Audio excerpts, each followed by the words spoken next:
Are you getting caught up in the latest health trends and feeling overwhelmed as to what diet is best? We get it, and that's why, as leaders of wellness in our community, Joanne's Place Health Foods has created the Wellness on Purpose podcast. On this podcast, you can expect community and brand experts to share impactful, educational, and realistic information to help you progress on your journey to live wellness on purpose now and for future generations. My name is Marissa Laughlin. I'm a holistic nutritionist in partnership with Joanne's Place and your host for this podcast. Hello, everyone. It's Marissa here. Welcome back to the Wellness on Purpose podcast. Today's episode, we are joined by a previous guest, Jason Watkins, who is the co-founder of a Canadian-owned and operated natural health food and supplement company called Purica. And he joined us a couple weeks ago to talk about medicinal mushrooms, what they are, why you need them in your life, all the different types of medicinal mushrooms, and like literally everything that you need to know. And to date, that was the fastest downloaded episode on our podcast. So thank you guys so much for checking that out. I wasn't surprised because medicinal mushrooms is a huge trend right now, and I'm here for it. I love medicinal mushrooms. I talk about all of my experiences using medicinal mushrooms, why I use it in this episode, and it's just so incredible. So in case you missed it, I will leave it in the description below as well as our show notes, or you can go right to our page and search medicinal mushrooms, what they are and why you need them, and you can check that out. So today I've asked Jason to join us again to talk about another big topic: how to prevent and reduce chronic inflammation. So we're going to dive right deep. This is a long episode again because Jason just has so much incredible information to share with us. So let's not waste any more time. Get right into it and welcome Jason onto the podcast. Hello, Jason. Welcome back to the Wellness on Purpose podcast. How are you doing today? Very good. How about yourself? I'm great. Really looking forward to the holiday season, which is right around the corner, just maybe for a little bit more downtime. How about yourself? I think so. And also, it's interesting because today is the first day that we've had it's full on sun. It's full on sun, nice and warm, and the Christmas music is all over. So that's kind of wild. Yeah, the Christmas music is starting to play, so trying to get everybody in the mood, which is great. Exactly. Yeah, exactly. Okay, for our listeners, Jason was previously on our podcast talking about the incredible benefits of medicinal mushrooms. But for some of our listeners who may have missed that episode, Jason, can you start by just telling them a little bit more about yourself and also about Purica as a brand, where you guys are from, your mission, and what makes you guys so amazing? Yeah, you bet.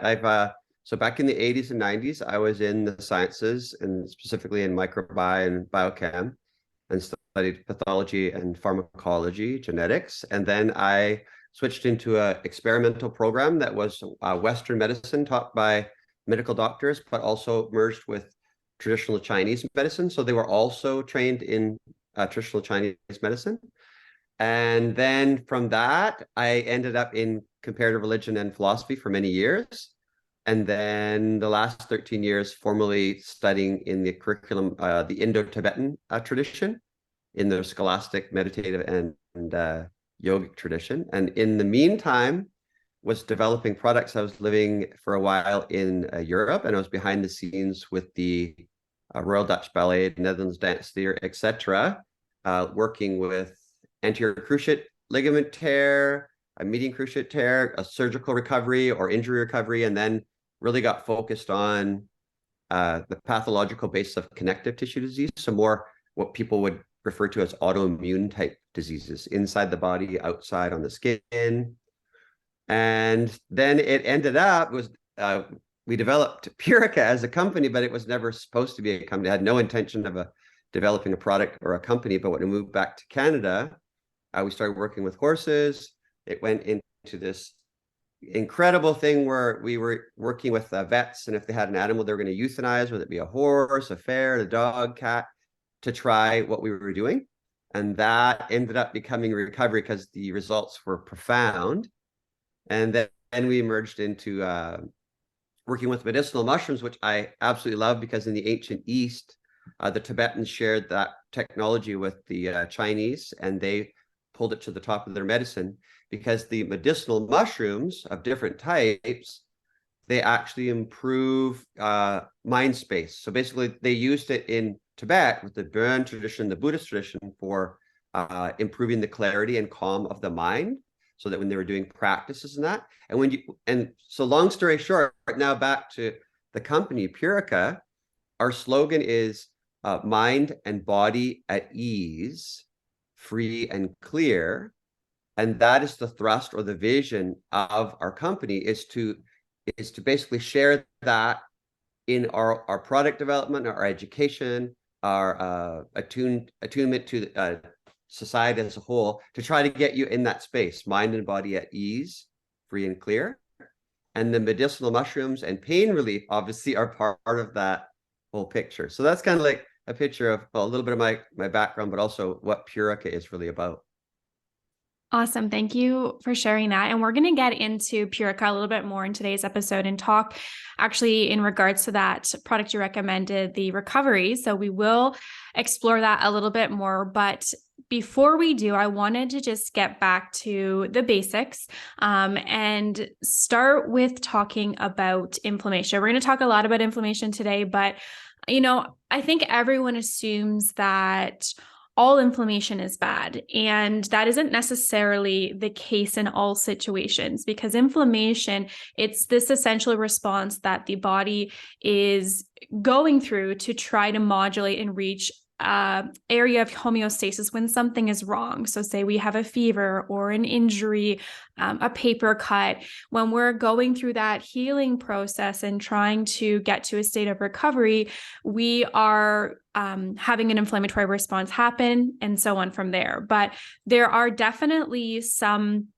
conditions that go from that acute inflammatory response to more of a chronic inflammatory response. And I wanted to dive a little bit more deeper into that today in terms of chronic inflammation. So what is actually happening in the body when it is in a state of chronic inflammation? Yeah, so like you were saying, so you had an inflammatory response that was healthy, a walling off response.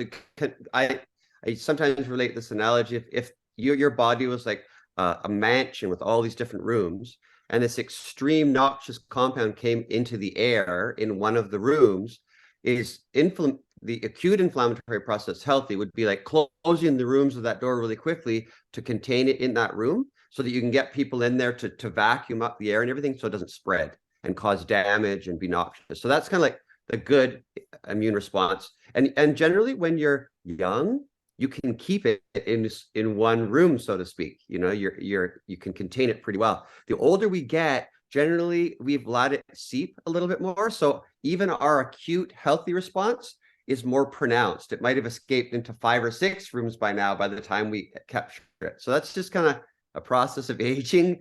Our immune system is slowed and not as effective or flexible as when we're young. With chronic inflammation, sometimes you can have, again, it spreads further as if you're aging, but you could be still young and your response is not as healthy, and it actually spreads. It's not as quick, it's dysfunctional, more rooms are affected. And then when that damage occurs, it's like a domino, and it can go to another room and another room. And it's always a game, playing a game of catch up. You're never quite catching up to the fact that it keeps that domino effect going, and inflammation is spreading, and you're always trying to deal with it. And a lot of that has to do with the fact that all the mucosal membranes that protect you from the outside environment, like your skin, so from the mouth to the rectum is a tube that runs through you. Inside that tube is not part of your body. There's these mucosal linings that are like moats, same as in your respiratory tract. So anywhere there's a hole in your body, inside that is the outside of the body, and there's these mucosal layers protecting you.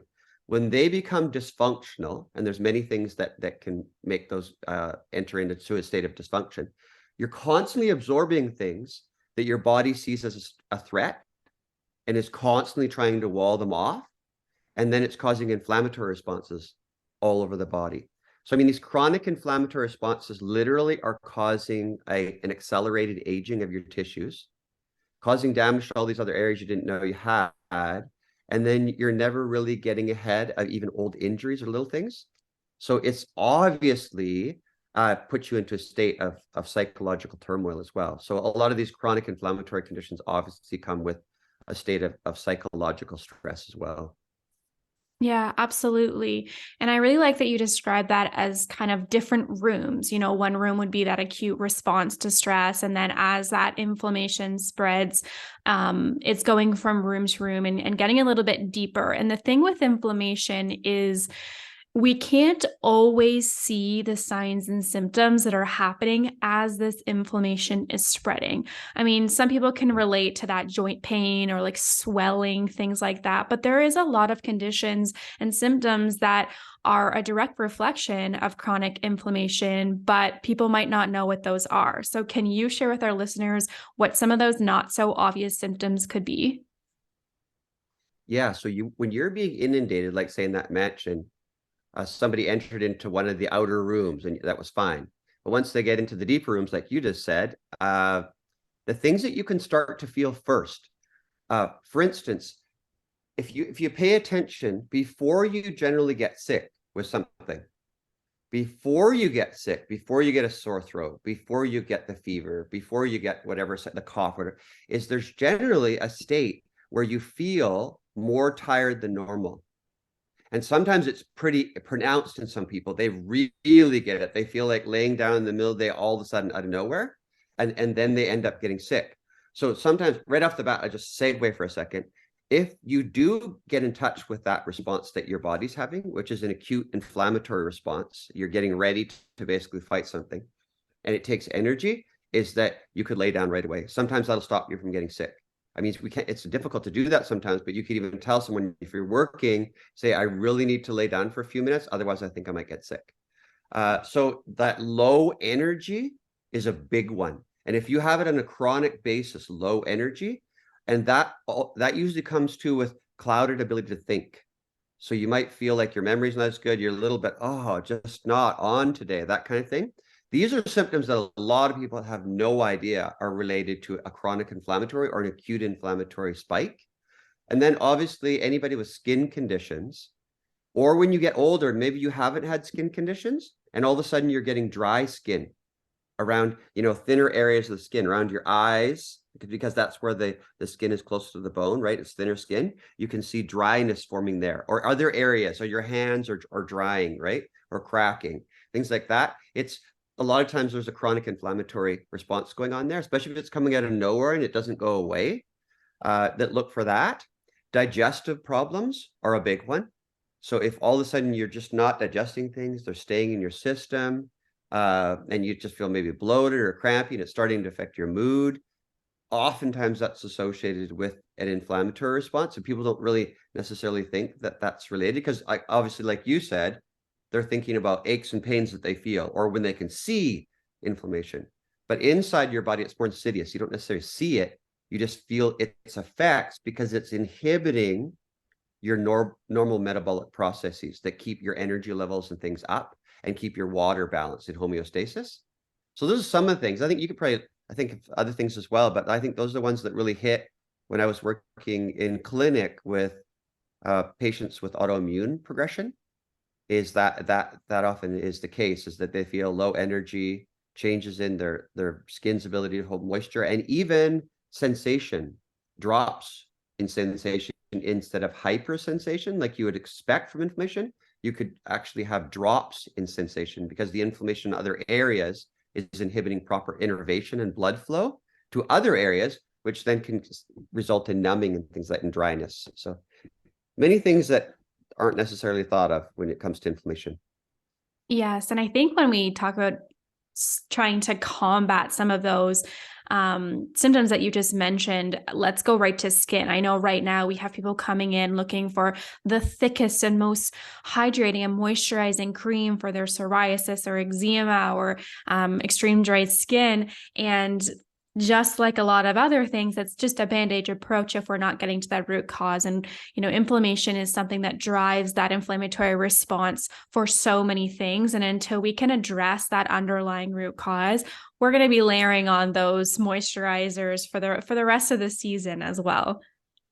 Absolutely. Yeah. And that's where I think when a lot of people think, okay, your skin is often thought of as your largest absorptive surface or organ structure.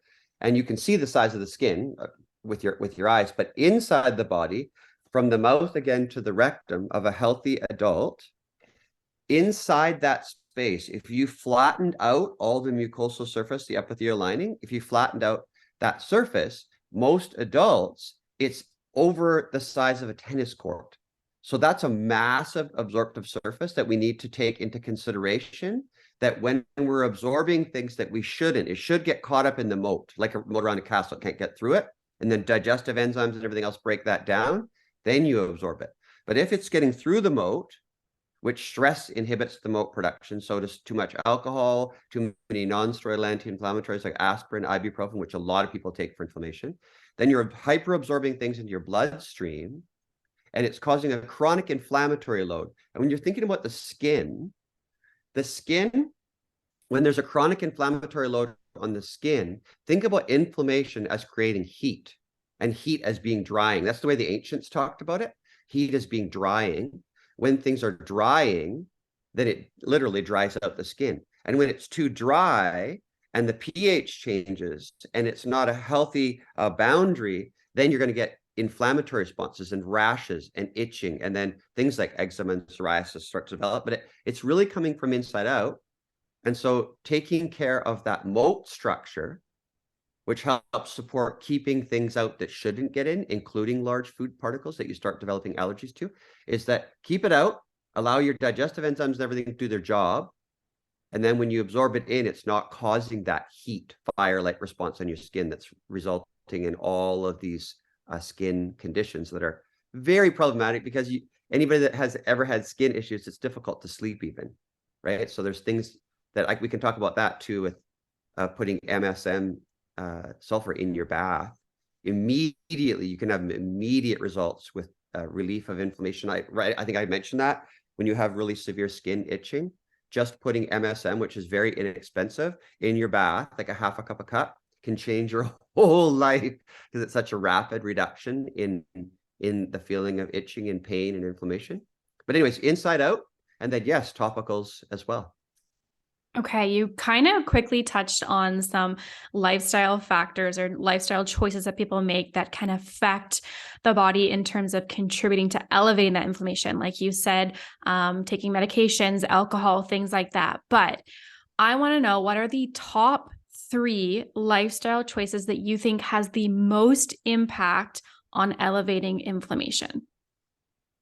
Okay, this is interesting. So if you catch on the one right away, our bodies are meant to move, but not to excess. So it's basically that old adage of moderation is key. If you don't move, it causes a state of stagnancy, literally in your lymphatic system, the blood flow, and then the tissues build up with compounds that are metabolites of your normal metabolic processes, or of inflammatory responses, things like that shouldn't even be in there. And what'll happen is your immune system starts getting active, trying to clear those substances, which can cause a chronic inflammatory state. So moving is essential, because movement is basically your muscles are contracting, and then they will move things through the lymphatic system. For instance, your blood vessels have the heart to pump, to push things through, but your lymphatic system requires you to move, muscle activity. That's why people that lay in hospital beds too long or at home too long get those bed sores, right? So the idea is movement is huge, but too much movement without adequate rest can also cause, obviously, mechanical damage, inflammation. So it's always about finding that healthy balance and not jarring motions, especially as we get older. So more smooth type motions. Some people, it's boating or swimming or just mellow walks. But again, watch the surfaces and your footwear, because if you have inadequate footwear or you're out of alignment, that can cause more damage. So anyways, movement, number 1. Number 2, I really think it has a ton to do with what you're taking into your body. And instead of telling people not to take a lot of things, because that's stressful, it really is. I mean, people have found that in cardiology. You shouldn't do this. This is not good for you. They get more stressful, which can actually lead to more problems, even though they're eating more healthy now. They feel stressed because they don't have their normal things they like to eat. So Certain foods are more prone to cause more a drop in pH, more acidification in your system, which lowers your ability to absorb oxygen. So that means a lot of proteins and typically allergy-based foods or animal-based foods, they do have a tendency to the development of prostaglandins of 2 series, which are more involved in inflammation.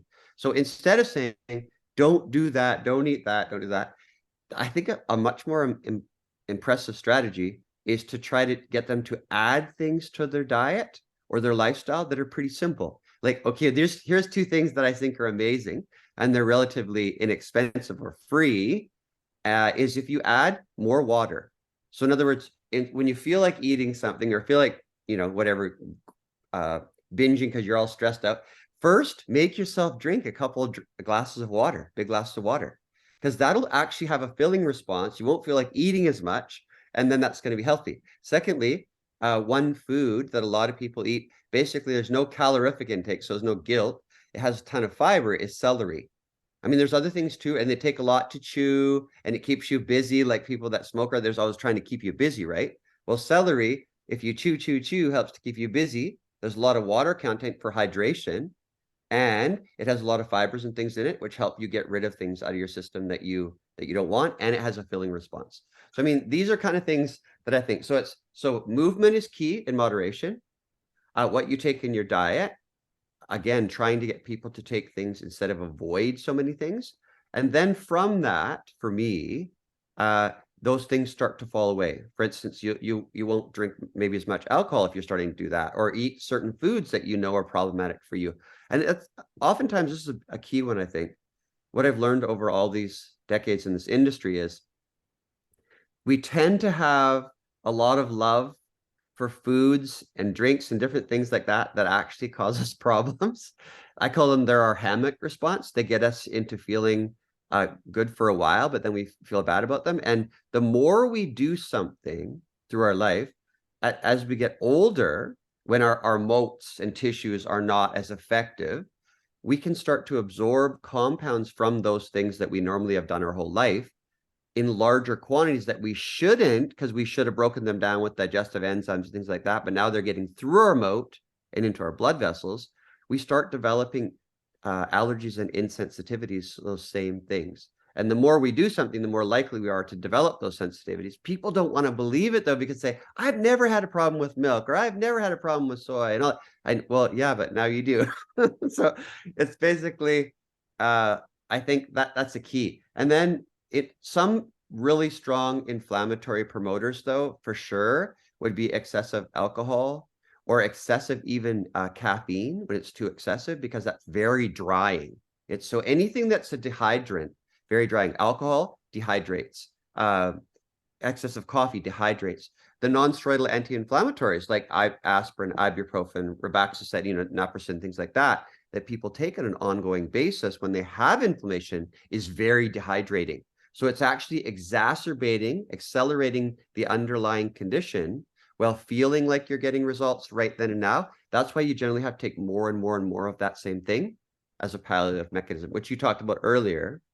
So we're really trying to get at the root of a condition, which is we need to boost up hydration, need to get rid of things that are causing acidification and breakdown of tissue, and then take things that are promoting movement and promoting hydration to those areas, because that's what's going to be a key in getting to the root of inflammatory pain and drying out of tissue, especially. Sorry, it's a bit long-winded there, but I'll get into it.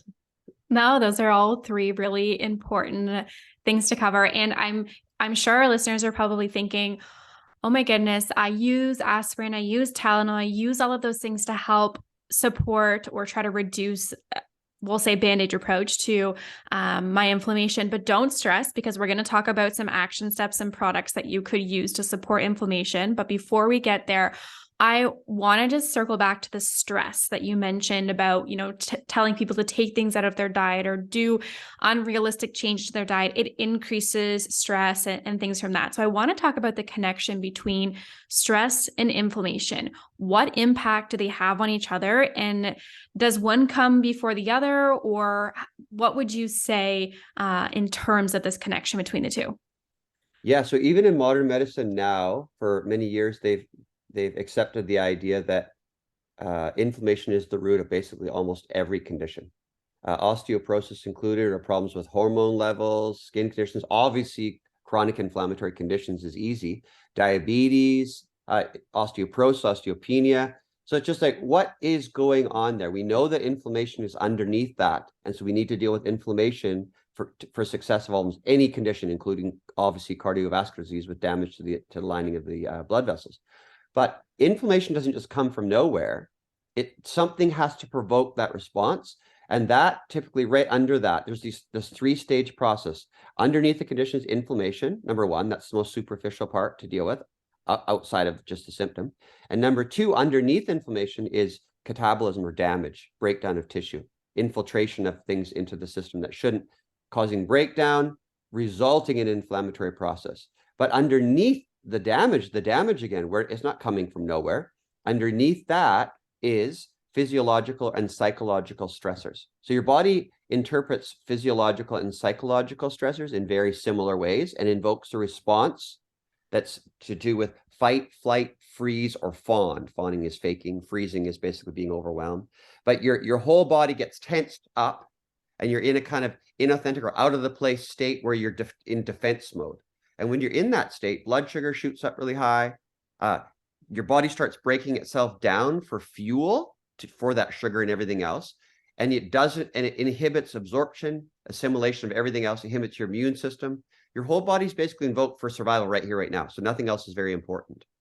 So you can imagine if you're in that state all the time through chronic states of irritation, worry, impatient, judgment, feeling totally overwhelmed, or feeling like you always have to be faking all the time because you're worried about the sensitivity of somebody you're going to talk to. So you don't really feel like you're being authentic. It takes a ton of energy and your body's breaking itself down. And in that breakdown state, that's damage, and then creates an inflammatory response. And problems with blood sugar and moods come from that. So underlying all of these conditions that you don't even necessarily think about, stress is key. And it's interesting in the physiological mechanisms of stress, which is an intracellular start point. The start of the inflammatory process is something like a commander-in-chief, which also doubles as a head sentry, a lookout to see if there's damage or or anything infiltrating into your castle, so to speak, is called MSK1. It's inside the cell. MSK1 stands for mitogen stress induced kinase. So the beginning of the inflammatory cycle itself has stress right in the name of the first compound. So getting control of stress, what's that going to do is if you can get at the root of this, the stress, you're getting at the root of this MSK1, then the whole cascade of inflammation is not getting into full swing. Almost all drugs and supplements and herbs and everything are basically trying to deal with inflammation when it's already in process and gone pretty far without dealing with this MSK1 in the head. So it's, in an analogy, it would be like trying to stop the avalanche when it's already halfway down the mountain, instead of just stopping that first bit of snow that would stop the whole process. So that's key now in modern ways to try to deal with this, is to deal with the stress, whether it be physiological or psychological, that's promoting or invoking a chronic or severe acute inflammatory response, including people have learned about the cytokine storms, right? Which is prevalent in many conditions, including autoimmunity. We're just learning about it in the last couple of years. That's a dysregulated, hyperactive immune response when your body's basically overwhelmed because you're absorbing things in high quantities that you shouldn't. Again, that's the moat. We need to try to look at that barrier, the moat that's protecting us, because it's a massive surface area that we're exposed to the outside environment, including in our genitourinary tract. We have the moat. That's why you can get chronic bladder infections, yeast tract infections. It's the same response is when that stress reaction is breaking down your tissue and it's inhibiting repair, your moats are basically drying up. And then things are able to penetrate that you don't want to penetrate. So it's just about getting that response back where you can rebuild your moats consistently. So you have a barrier to the things on the outside so they don't get into your bloodstream. And that's going to be crucial if you want to effectively deal with inflammation on a long-term or ongoing basis. Wow. So basically, if anyone's listening and thinking, okay, inflammation is not necessarily something I need to be concerned about because I may be a younger age or I may not be showing these signs or symptoms, I can guarantee everybody that's listening is definitely faced with some form of stress, physiologically, emotionally, spiritually, whatever that might be, which is then invoking that inflammatory response. And when we leave that untreated for a long period of time, then we can face other larger health concerns, like you said, cardiovascular disease, diabetes, obesity, things like that. So for our listeners, I want to give them some action steps on where to go next to help either reduce or also maybe they're thinking preventatively for driving this inflammatory response up. So I want to talk about a few of the products that Purica has, but I thought maybe we could run through a couple different scenarios just kind of based on people that I've seen come into the store, based on their health and also their age. So first scenario would be somebody who maybe isn't necessarily seeing any of those signs of high inflammation. Maybe they're in their 20s, early 30s. They're relatively active, but they are thinking in a preventative measure. Maybe they've seen somebody in their family suffer from osteoarthritis or diabetes, things like that. So where would this individual start on their prevention for chronic inflammation? So again, I think that right off the bat, movement, make sure that we keep moving. Otherwise, you're going to get a buildup of compounds that provoke inflammatory responses. And then we were talking about dietary concerns. And obviously, again, difficult to try to get someone to stop doing all these things they've been doing. So instead, to integrate things into their lifestyle that then the other things fall away naturally. I think more water. Again, I was talking about celery is a great thing, but specific compounds that are really powerful anti-inflammatory compounds are the entire polyphenol group. And polyphenols would include things like berries, all the colorful berries, green teas and different types of herbal teas that are colorful. Also, if you go to the ancient East, you see these really colorful spices like curcumin and cumin, things like that. Those spices have massive amounts of polyphenols, bitter apples. If you incorporate all these different things into your lifestyle, into your diet, they're protecting you from inflammatory load, and also they're antioxidant, protecting your brain tissue and everything else, again, from inflammatory load that can lead to problems with your mind, which is a huge thing, obviously another topic in itself.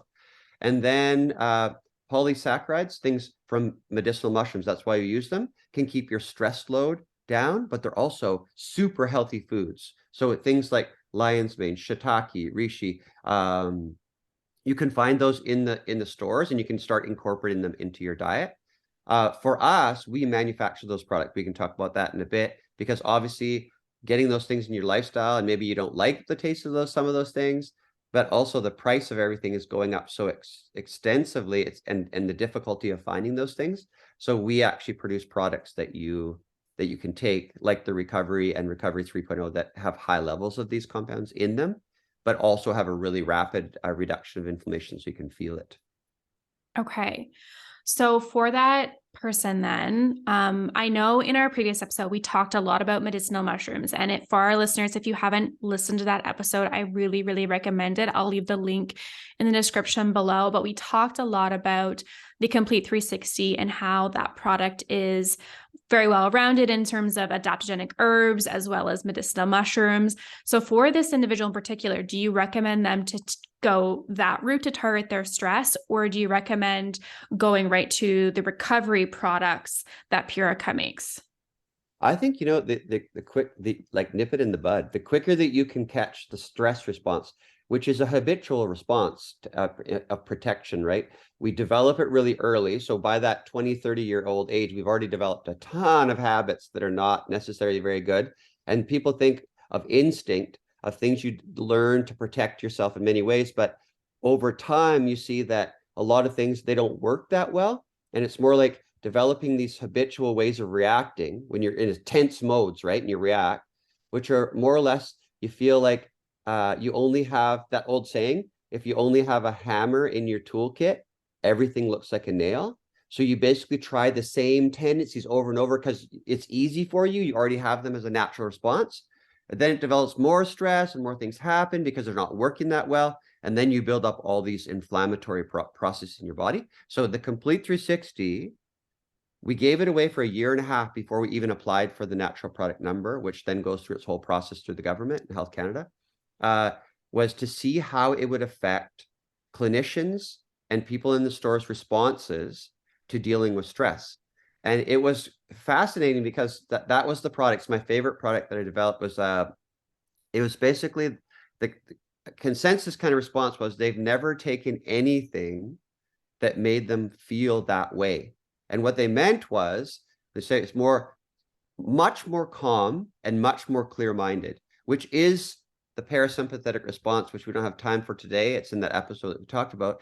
It's basically getting into that mindset that the Indo-Tibetan tradition in China, in Korea, Japan call sunlit blue sky mind, where you're not caught with your head in the clouds of emotions, thoughts, feelings, habitual ways of reacting, which are very much about the stress response and ways of survival.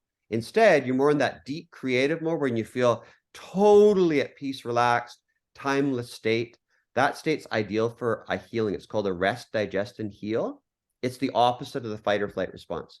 So your body in those states, when you're super relaxed, super calm, everything just feels timeless, that kind of state, that's ideal for healing. So even in these inflammatory responses, but anything, if you're taking something or doing something in that moment with flow, with movement, or with foods you do, it's much more conducive to actually absorption and assimilation of those things. And then you're going to get much greater activity from a supplement or a food or a fitness regime or whatever, yoga, tai chi, qigong, whatever you're doing, you'll get much better activity. Also, for an athlete, you get much better gains. So for 20, 30-year-old, when they're training and doing different things, you're going to get much better gains because the Complete 360 is helping you to get into that state. And then you're more apt to make more good choices that you know of that get you more and more into that blue sky mind state, which is basically you're just much more calm, what people used to think of as a much more graceful person in life. And the idea of the word gratitude, which is what you feel when you're in that state, it comes from gratia, which is Latin for basically gracefulness or grace or graciousness. And that whole idea, I mean, I'm going off a little bit, but that state of mind is conducive to physiological benefits way beyond the state of stress. When you try to take things in that state, you're not receiving those things properly. So you're wondering, why is it not working for me? It works for everybody else, this kind of idea. If you can get yourself out of that stress state, which Complete 360, like you mentioned, does, then you get much better gains starting more and more and more, including with chronic inflammatory conditions. Okay. Amazing. So, second scenario that I see a lot of is somebody who is, between 50 and 60. They're starting to feel the stiffness in their joints. They feel like they need to, rest their feet at the end of the day, elevate them to bring down some swelling. And they can feel that their symptoms are progressively getting worse. Maybe going upstairs is a little bit more challenging. Maybe a little bit of onset of osteoarthritis, or there's some cardiovascular health. Where do you recommend this individual start to bring down their chronic inflammation response? Yes. And so the same recommendations before, like I said, with the berries and mushrooms and then motion, but obviously it becomes more impactful right now because you have restrictive motion, as you said. Number one is when you're sleeping, if you can elevate your feet, then the lymphatic system drains towards your left shoulder, left thoracic area. That's where it's draining. And you need to get rid of those things. There's a lot of waste products, inflammatory products, everything in there. So at nighttime is if you elevate your feet, then it will help it to drain towards that area and drain out.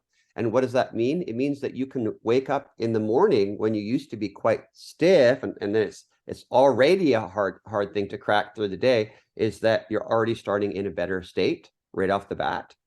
And then before you go to bed, especially, which is something that you're going to want to watch, is to try not to take things before you go to bed that are dehydrating, because that dehydrating response, for instance, your knees, say you have problems with your knees. A healthy adult knee joint only has about a teaspoon of synovial fluid lubricating it, which obviously needs water. But over time, a lot of people think, oh, we have less fluid in there, but that's not actually the case. In many cases, you actually have more fluid, but it's less like aloe vera gel or like a lubricant and more like straight water.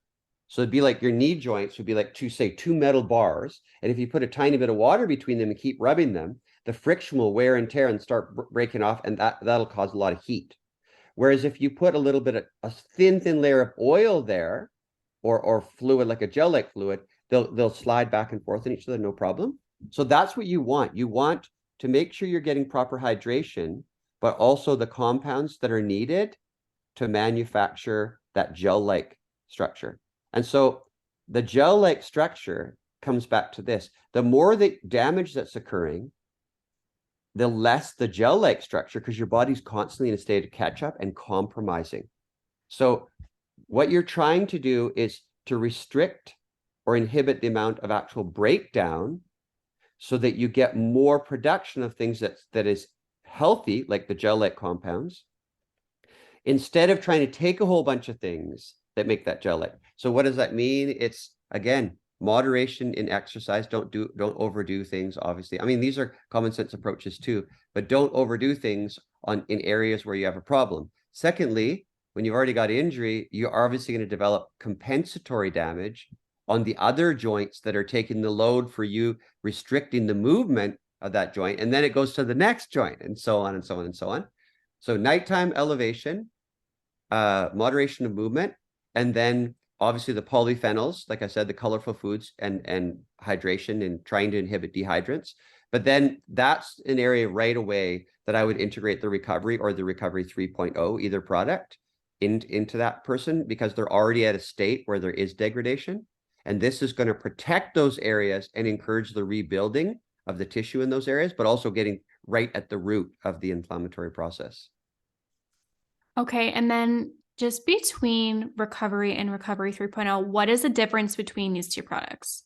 So recovery, it's incrementally, things get better and better and better. Your skin, your hair, your nails, your digestive system, your respiratory tract, and also all the aches and pains and everything. It's very broad spectrum, and it's quite fast acting. It generally takes, though, for some people, it could take a week or 2 or 3 to really start getting that strong impact. But then you feel so many things changing, and you'll see it in your eyes and that. Whereas Recovery 3.0 is meant to be less capsules, really fast acting, focused on the inflammatory response. So that's the 3.0 is a fast acting, focused product for inflammation. Whereas the recovery that we've had out for all these years, over 20 years, that has a broad spectrum activity, a little bit slower acting. You could take the two together even if you need really fast acting right now, but you want a whole bunch of benefits over time. And the recovery itself, it encourages absorption and assimilation of other things that you take. So it's helpful that way because it's changing the whole digestive tract and how cells receive things, whereas the 3.0 is not necessarily involved in that. So anyways, I think it's more the fast acting is the recovery 3.0, focused on inflammation.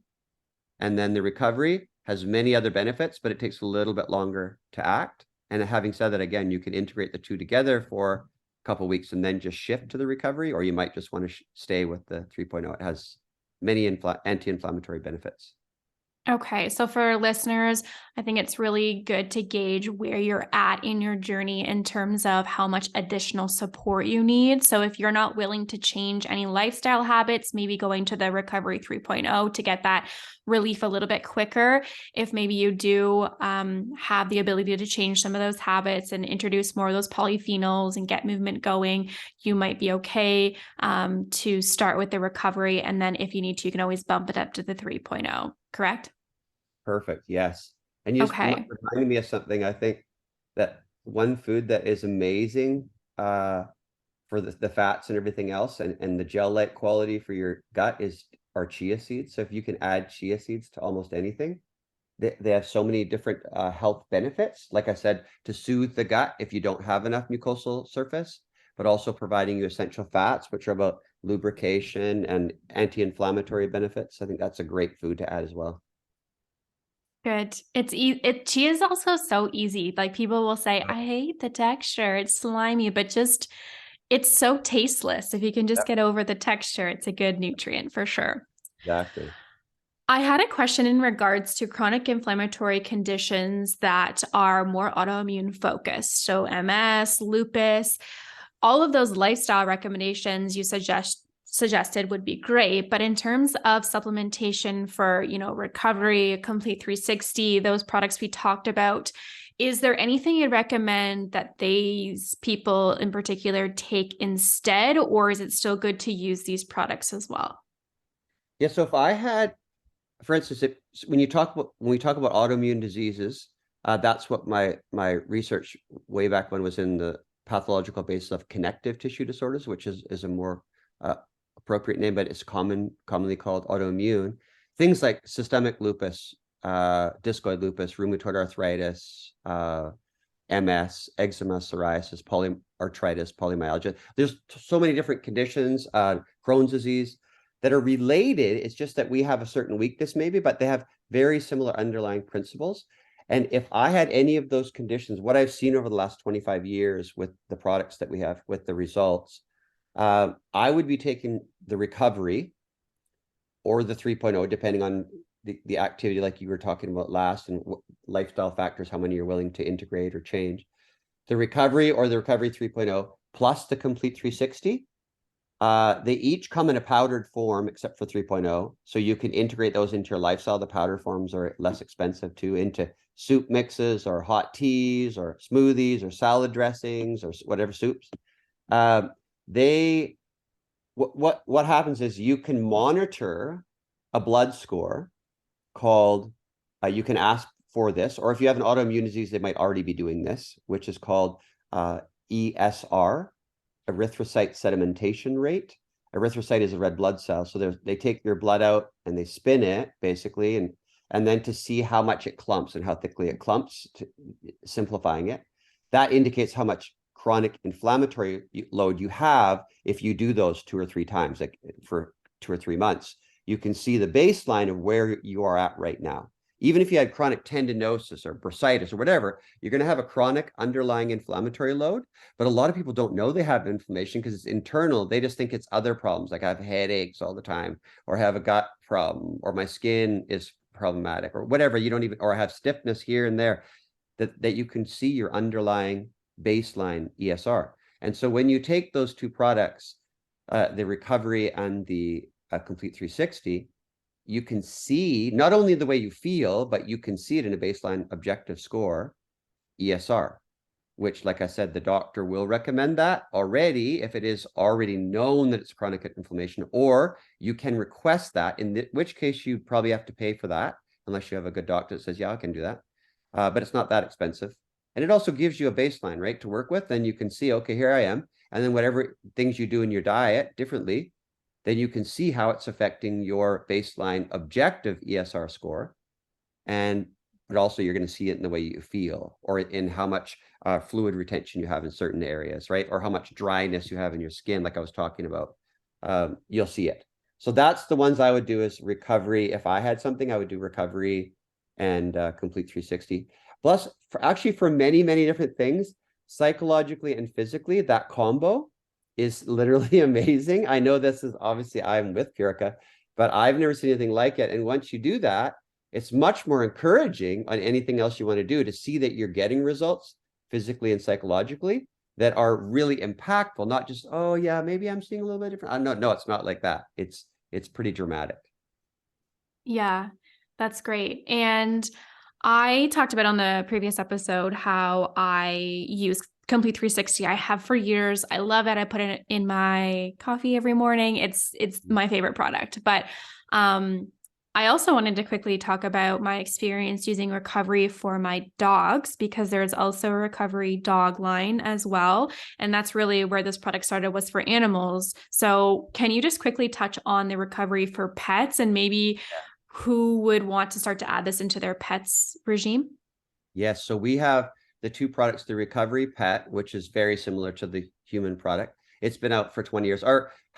Almost half of our company is in the veterinary cycle. We used to just deal with veterinarians at the start, and then it went pet stores and tax stores.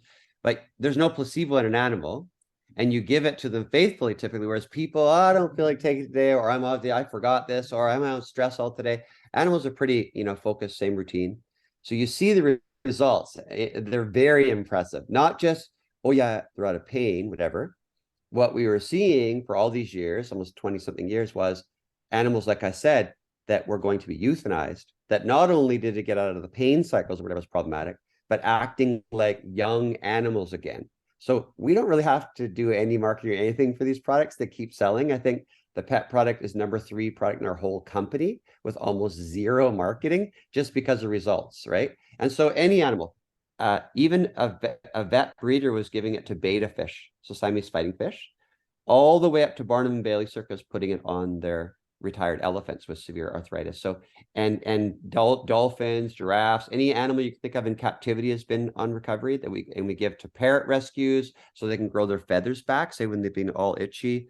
Dogs and cats, obviously, but another product that I think is pretty remarkable is the Immune Pet, which is the complete 360 we just put the Immune Pet label on. It's exact same product. Everything we do for animals is the same quality of manufacture as human. But the Immune Pet, if you think about not only for the immune system, but it's for stress relief, complete 360. So Immune Pet, same. And if you think about this, how many animals have separation anxiety, which then leads to problems with the skin, with digestion, with nervous system reactions and irritability and that kind of thing, and fear, is just giving it to them in their food all the time can completely change an animal's physical conditions when you didn't even, maybe not even thinking that's related all to the separation anxiety, because they're really literally in a stress state all day long. And you can imagine yourself being in that state, how that's going to feel and how you're going to be wiped out and agitated and never able to settle down. Your skin's going to react, things like that. They go through the same thing. So I think that combo, again, Recovery and Immune Pet, and you just put it in their food. We have chewable forms of those things as well. Of the Recovery, and they love it. Put it in their food each day a little bit. They love the taste, typically, same as cats with the tiny bit of powdered mushroom. And then you'll see changes in your animal that a lot of times you have no idea that was literally a problem. And now you see them behaving in a much different way. So the proof's in the pudding there. You can't deny it. It's so easy. There's no placebo. And that helps us with our human side as well, when you see it, how well it works with animals. Yeah, I completely can agree with all of that. Even for I have 2 golden retrievers, and I give them actually both the Immune as well as the Recovery powder. And my one dog has anxiety, so I was recommended the Immune actually for that stress response, and it's worked wonders. But also just thinking preventatively, I want my dogs to live as long and healthy as they possibly can. So the Recovery has been a really great staple for us as well. Yes, absolutely. So for our listeners who are like, wow, that was a lot of information, don't stress. I'm going to leave all of the details about their products that Jason recommended, as well as the links to the Purica website and their socials to learn a little bit more in the show notes on our Joanne's Place websites, which will be in the description for wherever you're listening to this podcast episode as well. And if you want to start to implement some of these products for preventing or reducing your inflammatory response, pop into one of our Joanne's Place locations and pick up your Purica products today. Jason, thank you so much for joining us again on the podcast. You've shared such a wealth of information. It's been amazing. And I look forward to connecting with you again on the podcast in the future. I appreciate that a lot, Marissa. Thank you very much. If you guys are still here, thank you so much for checking out today's episode. You know what to do now. Be sure to subscribe to our channels so you're notified as soon as a new episode is released. And also find us on social media and share that you are listening to the Wellness on Purpose podcast.